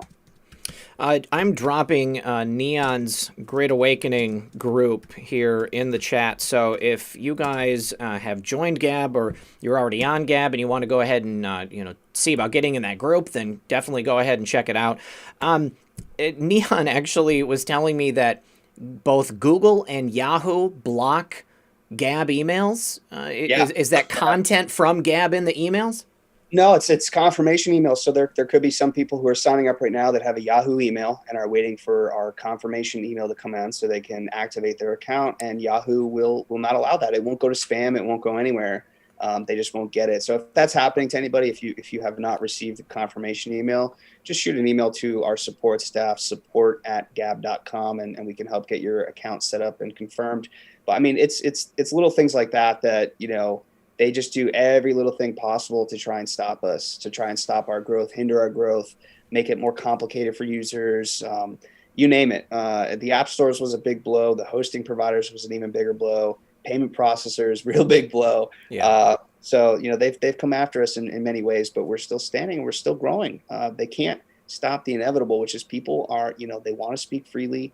They want to, be treated like adults, not be put in, timeout for 30 days or told to shut up or literally shut up by, this corporation that tells them they can't share this meme or this news link or follow this person or that person. They ultimately want to control their own destiny and they just want to be left alone. And as long as people aren't breaking the law, we don't interfere. We just let the free flow of information flow. What kind of content were you asked to remove by various foreign governments? What kind of stuff are they worried about getting out? It's always hate speech. Okay. And of course, that's totally subjective. It's a non-starter. It's a word, it's a phrase that did not exist prior to, I think, 1980 in academic circles is where this popped up. It's total newspeak. If you go back in time to, 1950, 1960, and I was to talk to my grandfather and I was to say, hey, Grandpa, what do you think about hate speech? He'd laugh in my face. It'd be such this absurd concept. Like, what the heck are you talking about, right? Get over it. So, the fact that we now have multiple countries, multiple governments actually outlawing this totally subjective, totally ambiguous concept, and then using it to stifle the free flow of information for whoever they want to target. I mean, now, the past couple of months, it's been the Anon community, right? So before that, it was the quote unquote alt-right, like whatever that even means. It was the nationalist. It was the populist. It was, the people that were posting the Pkwy memes back in 2016. So it is whoever is gaining traction, whoever is gaining popularity, whoever is growing. And it's always the places and the communities and the people that they don't have any control over, like Gab. They don't have any control over me. The mainstream media tries to shame me and, cherry pick this bad actor or that bad actor. Or this person said this, naughty word or whatever. So all of Gab is like that, right? Which is, of course, ludicrous. And they try to shame you and they try to guilt you into cracking down and banning certain people. And we never do. So, they can't control us. They can't control the Anon community. And that's why they're targeting that community now. And that's why that community is migrating over to Gab because, all the groups, the YouTube channels, the Twitter accounts, they're all getting purged. And it's been the past couple of weeks, it's been accelerating like crazy. So I'm glad they're doing it because Gab is growing, but I'm also not glad that they're doing it because, censorship is not good and shutting people up and removing their access to information and to these communities that they've built and this distribution network that they've built in some cases over a decade is wrong. And there's a problem there. So, and that's the problem that we're trying to solve. Now, you were talking about the use of AI and bots. I mean, clearly there's quite a bit of that happening on Twitter. Right.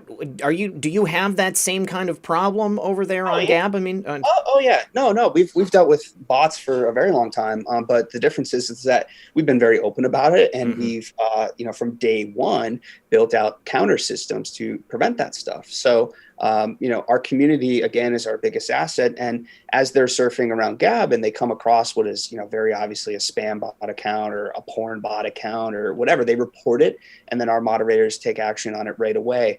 This is a problem that any platform is going to have, and it's almost impossible to stop. I mean, even Facebook, with all their human resources and all their money, can't figure out how to completely stop this problem. But we do our best, and we invested very heavily in preventing and stopping, automated bot-like activity. How many employees do you have there at Gab? Can you tell us that? That's confidential. Okay. Yeah. Okay. All right. No, we keep all that stuff kind of close at hand for security purposes, because, as I mentioned, we deal with a lot of crazy people out there, and a lot of threats and things of that nature. So we try to be as close to the cuff as possible with that stuff. Totally understandable. Now, to your point about the persecution in the press, their attempts to slander you. This was one of the most important reasons why I wanted you to come on the show, is so that people could see. I mean, you are a very reasonable guy. You're intelligent. The motivations behind building this platform, totally pure, and something that I think is very worthwhile. But there are people out there, not knowing what Gab is, not knowing who you are, and all they know is, well, I heard Andrew Torba was some crazy nationalist. He's a wacko. But I mean, obviously, it's not true. I mean, some days I think so, but depending on the day, depending on what's happening. But no, like I said, I'm a Christian man. I'm a family man. I consider myself to be a patriot. I'm a conservative, whatever you want to say. I'm on the right, but I'm also very reasonable. There's plenty of people who are very critical of me. Like, especially as a Christian, I get the atheists that come after me. As a conservative, I get the left that comes after me, obviously.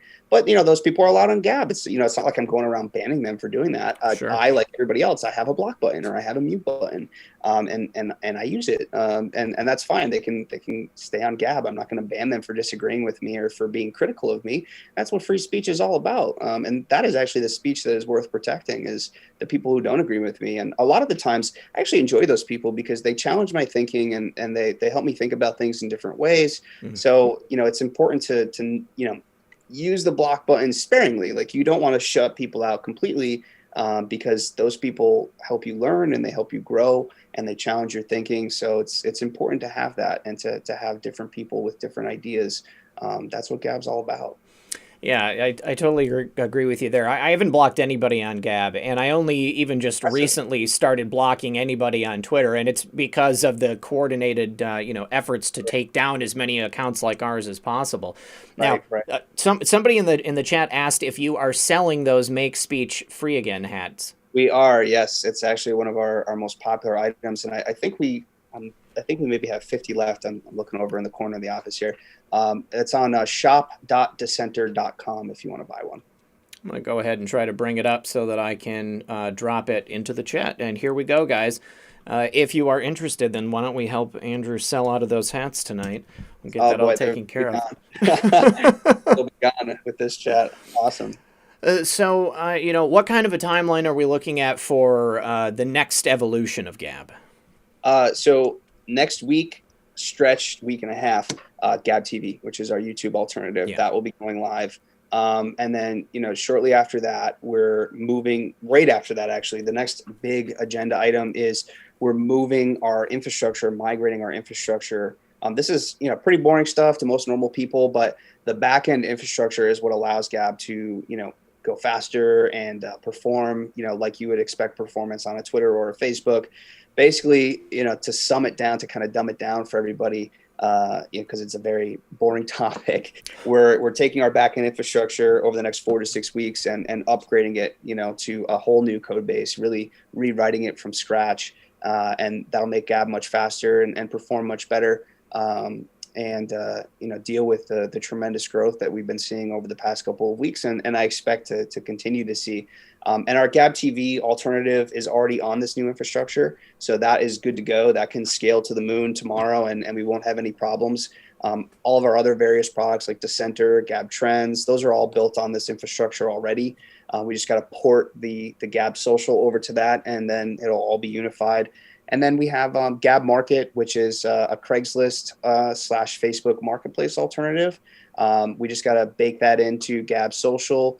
We're going to be adding DMs to Gab Social, and we're going to be improving the Gab Social search to be more like a Google, right? So we have all this data on from Gab Trends of people commenting on different news articles and stuff over the past year or two now, and we can make that really searchable so that you can, say, show me any news articles that mentioned, Trump from June of 2018.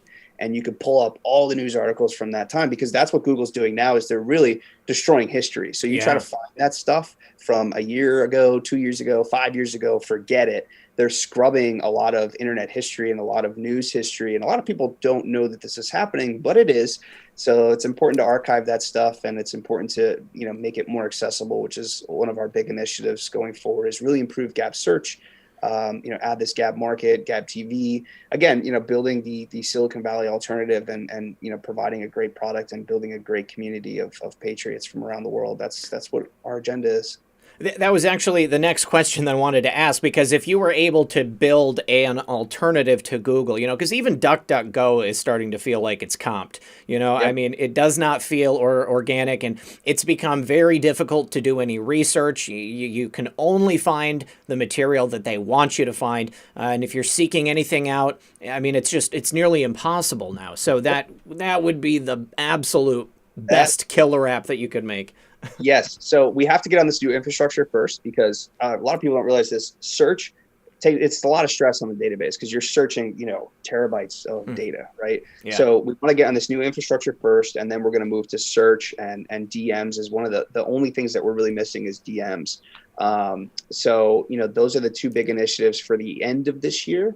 But, once we have search up and running, you could search Gab, you can search news articles from Gab Trends. You can search Gab TV videos. So, it's going to be a news search engine, a video search engine, and a social networking search engine, kind of all baked into one. Mm-hmm. And instead of, what Google does is they scrape the entire internet, and there's a lot of garbage on the entire internet, and they have to kind of use algorithms to find some signal in that noise. And that's where a lot of the manipulation is going on right now.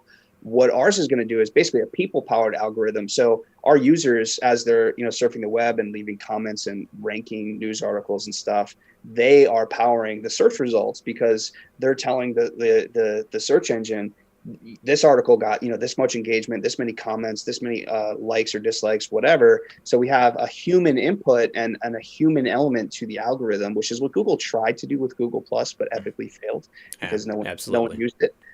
So that's what's going to make our search engine really unique. It's primarily going to be like a video search engine, a news search engine, and a social networking search engine all in one. And that's going to be very powerful. Yeah, absolutely. Just need to do a couple of quick thank yous to the audience. Margaret, thank you very much. Let's see. Dale says, choppy YouTube feed. We are with you both. No, much love and no Cuomo. Thank you very much. Yeah, YouTube the last couple of days, Andrew, has been breaking up the feed on the end of the viewers. Seems about half of them are getting it in the level of quality that they should, but it's a unique and new issue. It's only just happened. Chris says, thanks for all you do. Chris, thank you very much for that.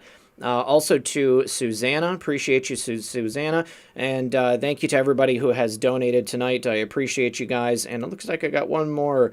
So, oh, hey, guess what? Methods now has a Cash App, you guys. So if you want to donate to Methods, his Cash App code is $Methods to Madness. So it's M3 Thods to Madness, but it's spelled out TO.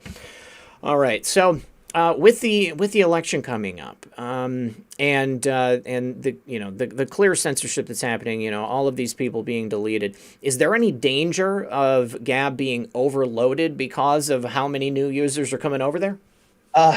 If you want me to be honest, that's why we're working as hard as we can right now to get on this new infrastructure. Over the next couple of weeks. We are moving to some new servers next week, which will allow us, to grow probably 3 to 5 times the size that we're at right now. So I think that we'll be okay, unless, like a President Trump tweeted out or something that might overload us for a day or two, but we would be okay. Once we get on this new infrastructure, though, which is pending, probably early October is what we're aiming for right now, mid-October, somewhere around there, we'll be fine to scale to tens of millions of users on that new infrastructure, because we've been really building out that backend infrastructure system for about 2 years now. And my CTO has been actually building on it even before he was at Gab for about 6 years. So this is really, a scalable infrastructure that is very modern from a technology standpoint, and will parity a lot of the scalability and the performance of a Twitter or a Facebook, even with tens of millions of users. So we're really excited to get that out the door, because especially during peak hours and stuff, and if we're having like a really big day, Gab will go slower, a little slower on the performance end because of the poor infrastructure that we have right now. But that is being replaced as we speak. So hang with us for the next couple of weeks as we get that done. All right, sweet. Now, is there anything left out there in terms of your operation that can be taken away from you that they could do to hinder that progress? Yes, but I'm not going to tell you. No. I just wanted to know. I mean, in terms of all the stuff you've had to do. I mean, have you extricated yourself? Right. Yeah. So they could, they can. I guess the web browser is the big one. Is they can just outright block our domain. They can do a lot of different things. Yeah, seriously. But we're working on mitigating that to the point where eventually, I don't know if it's going to be 5 years from now, 10 years from now. I want to launch a Gab satellite or a Gab airship for Gab internet service. Sweet. For our own. I'm not even kidding. I bring this up and people are like, you're crazy, right? I guess this is where people say I'm crazy. But you got to dream big, and maybe that's next. Who knows? They control the telecoms, they control the ISPs. He who controls the ISPs can control the internet. So, if we have to launch our own internet service provider for Gab to exist, that's what we're going to do. What about the possibility of taking what you've learned and scaling it for other people with companies who have also been shut down? Is that something you're thinking about? That is where we're going. Yes, you're very very insightful. You got the vision down pat. So we've had to build our own email service. We've had to build our own e-commerce, like that shop that we send people to. We were banned from Shopify and from WooCommerce and all these third-party providers. So we literally had to build our own. So now we have an e-commerce platform, which we can launch and allow other people to use as an alternative to Shopify. We have our own hosting. We literally have our own servers. So we can launch and allow people to host alternative tech websites through Gab hosting, for example. All this stuff is kind of in our minds and kind of on the roadmap for offering the basic level of internet infrastructure to other people as a service, because we've had to build it and we have it. So we can do that, and people know that Gab is not going to ban them for wrongthink or for being an alternative media outlet or you name it. We could provide hosting services to, say, a Breitbart or somebody else, or offer basic email infrastructure for them. Or that's absolutely on our roadmap for sure. Okay, that's awesome. That's awesome. Now, somebody in the chat said that this is great, and it's very reassuring to hear all of your plans. I mean, this is another wonderful part about this is that, just the fact that all of this censorship is taking place, people losing their accounts, tens of thousands of hours of work that they've invested into building up these accounts, it's pretty demoralizing, So, would you go through one more time on how people can add the app to the home screen? I mean, I can tell you from an iOS perspective, if you go to gab.com and you hit the share button, then you can say add to home screen, and then there you go. You've got the app for you. But for Android or for any other platform? Yeah. I mean, it's very similar on Android. What you want to do is open up Gab in a Safari browser if you're on iOS, and I think it's Google Chrome if you're on Android. And you click the share button down the bottom, and you click add to home screen. You have to maybe scroll down a little bit, and maybe I could show people this, but it's It's right here. It's the add to home screen. You probably can't see that too well, but once you add it to home screen, now you have a Gab icon, like a Gab app icon on your phone, and you can quickly and easily get to your Gab account. You just sign in, and then you have the app on your phone without having to ask permission from Apple or Google. So a lot of people don't know about this. So we spend a lot of time educating new users and stuff to help them get through that. Do you have any like help sections on there? I mean, for people, they have questions about how to use it. Yeah, it's help.gab.com. It's great. I mean, you thought of everything. What about if people feel better about like a personal touch to their customer service? I mean, do you have people that can actually interact with them, like, or is everything automated? We do, but I mean, it's overwhelming, right? So we tend to try to respond mainly to our customers. Because we get swarmed. Sure. I mean, there's a reason that you can't get like a customer support person at Twitter or at Facebook. It's just because of the sheer volume. Like, I won't say how big our team is, but our team is pretty small, comparatively to a Twitter or Facebook. So I would expect. I don't want to overwhelm them, but we do have support channels for our customers for sure. All right. And by the way, in general, the community is very helpful. So if you ask people on Gab, they will help you out, and that helps us scale that problem. Nobody's saying just, F off noob or lurk more. I mean, yeah, there's people who say that, sure. But we have people that hang out like in the Introduce Yourself group, which is like one of the first groups that you post in when you join. There's a ton of people that hang out there that are volunteers or that are our investors, our customers. They hang out and they answer people's questions and help them get started. Okay. Methods, I basically monopolized the entire hour, and so I mean, we got 10 minutes left. I apologize. I wanted to see if you had any questions. No, I mean, we want to bring a good show to the audience to hang out and stuff, and you've been handling it great. So I'm not about to reinvent the wheel here, but as far as this goes, Andrew, what you're talking about that you've created and what you're trying to create here in the future is what I keep seeing, at least pieces of it being said throughout this time that at least I've been methods. We need to have something that we don't have the thumb of censorship on top of us. And I know a lot of people, when somebody gets taken down or they have that push to where a bunch of Twitter accounts go down, I get a bunch of replies on, okay, where are we all going? Twitter's done. And we have to argue with ourselves because the president's there. And a lot of the work that we do is to support the president and stuff going on there. And now I endorse President Trump moving to Gab, to get on Gab at any moment.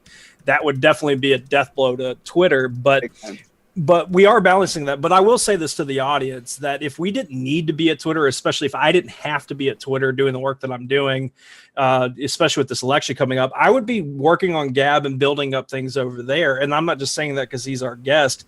If you look, I post more on Gab than I ever do on Parler. And that's where I think things are going, is a Gab scenario that's not a Jack Dorsey run situation or a Google, power structure that's keeping us from being able to speak our minds. And if it takes time to build up Gab, he's got the vision. He has no problem having patience. You've heard this during the show. I'm here for the long run. Yep. Yeah. Right. And that's what we need to have. And that's why we wanted to bring him on this show, so you guys could see because we don't get to sit and talk with Jack Dorsey and ask questions. No. You've given up the Sunday evening for us and being able to answer these questions. So first off, I want to thank you for that. But also, what would you say to the audience in general, to somebody who is on the fence about creating, I have to create another account on another platform, I've got so many. Like, what would you say to them as far as, why Gab would be that important for them to include in their lives? I've had a lot of people over the years that have said that, and then they got banned. And then they were like, oh, I see now. Right. I should have been over here, at least, backing up some stuff or, posting every once in a while, building up a little bit of good faith in the community, because our community is very critical of people with, big names or whatever, who have known about Gab for a long time. Maybe they have a Gab account, but, kind of dropped off and didn't post. And then they get banned. And then they come running back to Gab, and everyone's like, where have you been? We're growing this community, we're growing this product, and you're over still, tweeting and complaining about Twitter on Twitter, which is ironic in and of itself. But, I would just say that if you have to escape the Silicon Valley mind prison, because that's what it is. Your mind is imprisoned. Your data is imprisoned. All of your content that you've been working on for X amount of years, X amount of hours can be wiped at any second. And that's one of the things that we're working on as well is we, because you are our customer, because you are not our product, we can allow you to take your data with you. Like if you want to export all of your data, you should be able to do so. If you want to, move somewhere else, you should be able to do so and take all of your content with you. And, Facebook does this to a certain extent. They make it very clunky, very difficult. They export it in a very weird way. I think that people should be able to pick up and take their data wherever they want. And, Gab's code is open source too. That's one thing that's very different from a Facebook or a Twitter. Any computer engineer can go in and see exactly how Gab works. I challenge, Twitter to open source their trending topics product, for example. They're not going to do it, right? Never. So, people could actually spin up right now today. They could spin up their own Gab server if you're an engineer, if you know what you're doing. So, you could theoretically take your data with you from Gab, start your own server, your own Gab server, and not even have to answer to us if you want to. And that's really the future is, allowing people to control their own destiny. Those who have the capability to do that with the engineering side of things should be able to do so. And because our business model makes people the customer as opposed to making people the product, we can do things like that and not think twice about it. So that's what makes us different. Now, you mentioned exporting your data, but is it possible for people to import data from Twitter? Like, say they want to, bring their timeline with them. Is that possible? No, because Twitter blocks us at the API level. So okay. We've had people, there's, developers out there who have, done certain things like that where they can mirror their tweets over to Gab, but they inevitably usually catch and ban those people. So, it's just, it is what it is. There's no real easy way to do it without Twitter finding out and then kind of cracking down. In fact, that's why a lot of the YouTube previews don't work, is because Google blocks our domain with the YouTube embeds. That's one of the reasons why we're building Gab TV too, is so that we can have our own video player embed directly on Gab. Which is going to be nice. I'm very excited for people to see this. I think you guys are going to love it, in particular as content creators. Oh man, I mean, ever since I learned that it was coming, I've been extremely excited about it. Real quick, I just need to say thank you to a couple of members of the audience. Need to say thank you to, that's right, Methods joined up using my link. So Trisha Q Patriot, Texas, she says, so many people just joined Gab because of you. Much love today. Thank you very much. Well, I'd say it's because of Andrew. He made it all possible for us, but thank you so much. And then Carmen says, great show. Love you. Thank you so much. Love you too. Now, real quick, I am a Gab Pro member. We talked about that previously, but what's the difference just for the audience, between just the regular Gab and then Gab Pro? Sure. So Gab Pro is our optional service that offers additional features and helps support the site. So Gab Pro members are our customers. You can learn more at pro.gab.com, but we have a bunch of different features. So you can get verified. You can schedule posts to go out at certain times. You can pose rich text, like making your content bold, italic, underline. You can create and moderate and manage groups. We do have some ads on the site, mainly to promote our own services. You don't have those with Pro. You get larger video uploading. You will get access to Gab TV when that goes live. You get bookmarking, self-destructing Gab, so you can set a Gab to delete after a certain period of time, basically self-destruct. So basically a bunch of different features. And you support the site. You help keep the site ad-free for yourself, and you become the customer as opposed to becoming the product. And we're always adding new features to this as well, as we build out things. So Gab Pro members are our customers, and they make Gab possible for everybody. We also sell, the merchandise like the hats and stuff. People donate, and again, Gab is 100% funded and powered by our community, which again, we answer to our community. We're not answering to big corporate advertisers. We're not answering to the mainstream media. We're literally answering to our users, who are our customers. They're our shareholders, they're our donors, they're our volunteers. Many of them, like yourself, been here for 3-4 years. have seen everything that we've gone through and have stood by our side and are really the only reason that we're still standing.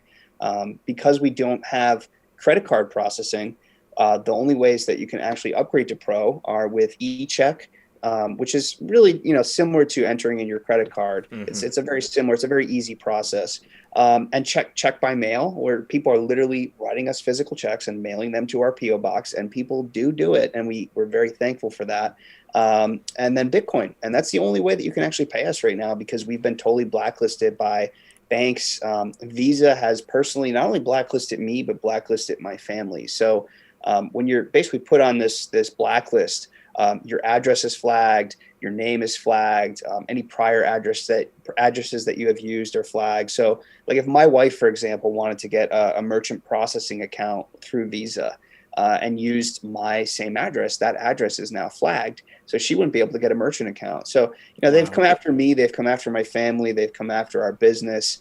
But the people stand up and they figure out what Bitcoin is and pay us in Bitcoin, or they write us a physical check and mail it to our PO box, or they use e-check, which is, again, it's very easy. It's similar to inputting your credit card information, but it's just some of the many challenges that we face just to keep this website online and to pay the bills and keep things up and running. Well, you've done a phenomenal job, and I just want to say thank you once again. You truly are a pioneer of free speech here in this country, and certainly in social media. Andrew, we're at the end of the show. Thank you once again for joining us. I want to give you the opportunity to say the last word to the audience. What do you want the audience to know? Get on Gab, stand up, speak freely, speak boldly, have courage, and be not afraid, because we have God on our side, and we're going to win. Absolutely. Awesome, dude. Once again, thank you for joining us. Methods, thank you for always being here with me. I appreciate it. Thank you to everybody in the chat for keeping it comfy. Thank you to the mods. Thank you to everybody who supported Methods and I, and who helped me to keep this channel on the air. Make sure that when you go to Gab, you follow me at RedPill78. I've dropped myself and Methods and Andrew's Gab profiles into the chat. If you can't find us through there, then it'll be pretty easy to find us when you go to the site. So thank you, everybody, once again, and I will see you all tomorrow at 6 p.m. for another edition of Red Pill News. Good luck, everyone.